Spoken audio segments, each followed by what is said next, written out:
Đại bác cứ nó bác cứ dùng thì tiền đó. Sử dụng khắp lỡ, cái lúc có sử dụng vô thì tiền rồi. Bố chơi à? Bán nọ thế. Bố chơi à? Lúc cười nhìn đấy. Lúc cười lọt tiền. Lúc cười kia búng cổ nữa.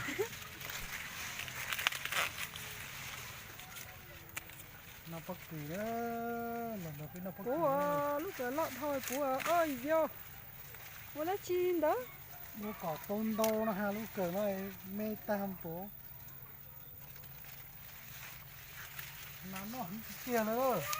Cái lúc nó nắm nó tả đi rồi nó. Xảy lúc có cá ăn đỏ mà. Nó tả đi rồi. Muốn gì mà xảy lúc có cá ăn đỏ à? Ô, can đỏ thô lũ đi hò.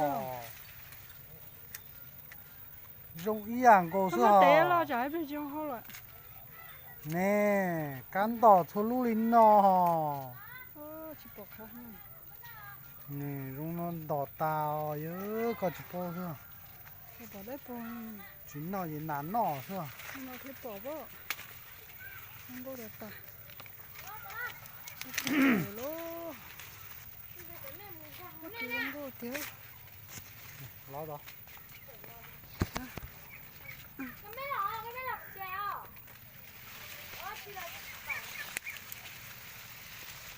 Nán nó không thiếu cái nọ gì. Nó cứ không táo chỉ bỏ đi rồi. Cái nọ nán nó không thiếu. Ô, nán nó tả liền cái nọ à. Nó chuyên chia rồi. Nó hột đấy chưa nán tính nọ rồi. Bây giờ bác cứ phải chờ cá vào chỉ tổ xem nó. Hột đấy mà nán nó không thiếu rồi. Cá vào chỉ tổ xem đó gì.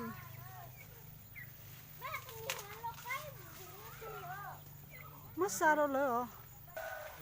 Tiêu có cửa nào được muốn nó. Hay thì tiêu không nó phải rồi. Có phải chỉ tôi đèn nó, chỉ chéo nông này bộ. Thế thứ tư thì dùng nó rồi có phải chữa chia còn đâu hết nữa. Sao lon đâu à, ôn cho mấy nào à. Nhưng tôi lấy khổ mà. Ơi. Này hả? Đây. Có bà bác cứ xả à. Ôi Ôi dô. wow, này. Tha eo. Tha eo. Bố cười thôi à, nó lên đấy sao. Bác cười rong tà nó. Cho bác cười rõ là như tôm non nó lỡ đó. Cái cho cái này cái đó cá chế này không nè. Trong tà tà đi chỉ bỏ cái thay đi nhá. Mẹ cái tuần này bác cười lo. Cái gì sao bác cười play đó. Có lấy cá plong nó sao mà nó. Ôi dồi, lấy cá plong xíu à, mình con chạy. Tại đấy muốn hầu xíu mà nó. Ôi dồi, bùi lấy cá chế play tọp lá luôn. Play tọp đó. Lò nó. Kìa đấy rồi. Lấy cá plong xíu nó lò đó. Bóc thì mà trong cái tà đấy thôi. Đó không xả. Tọt lên tía, nè, nè. Tọt lên tía. Bài chế, nó bác cứ bài hôm nó.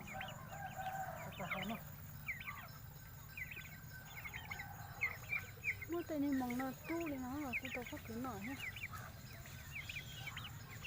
Có cái chữ tờ là.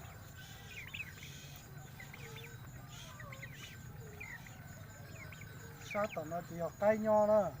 Sao tao nó chỉ học bóc cử nho nữa. Cơ. Thân thằng gái để chơi tôi. Giặc có lên đâu ơ. Có cái gì tu lên nó sẽ đó. Có cái gì tu lên nó. Nó sạch cờ nữa. Cho rồi ta cho này. Cho tổ bê lúc này nó sẽ lấy nọ nữa. Cho tổ bê phát Halloween đó. Vấn đề chỉ biết phát Halloween xưa mà. Cái ông khai đây nó gì ạ? Cái anh chạy ơ. Đây lúc này thì chỉ một giọt khó chơi vó. Không có cứ lo. Không có đất tua đâu à. Nếu muốn lo hơn đâu này, thì mình chỉ muốn chơi vó này. Tôi đã tuần chạy nó chạy ra cắp lông nè. Thay thế này bỏ. Sao mà tệ, mà là chuyện nó hậu cho. Mà hậu có cái xe mà nó đó. Sẽ đó. Đã phát cử cho họ nó nữa. mà nó chỉ mất xe nó là chỉ mất hầu nó là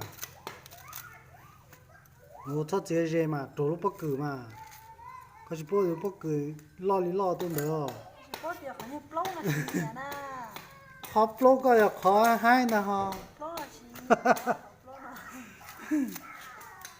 khó plô là trong chua à plong là chữ sư rồi thêm mất thạch tử sư đó chỉ trong chua còn đây chỉ trong chua chả chế plong nè như là ô plô nè plô gì trong chua họ còn đây nè plô bất cứ mà hay ở trong chua mất tiền nào mà mất hồ la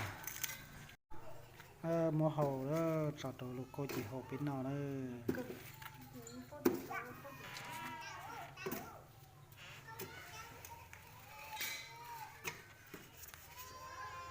tôi lục cô bù bù rồi đó chỉ tả thế đó cho chuối cho nó nữa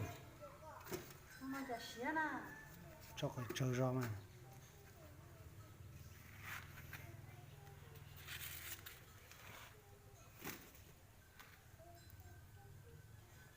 đó hậu tàu lò đó nó bắt cửa nó bắt cửa đó nó bắt cửa đó không tôi sẽ mà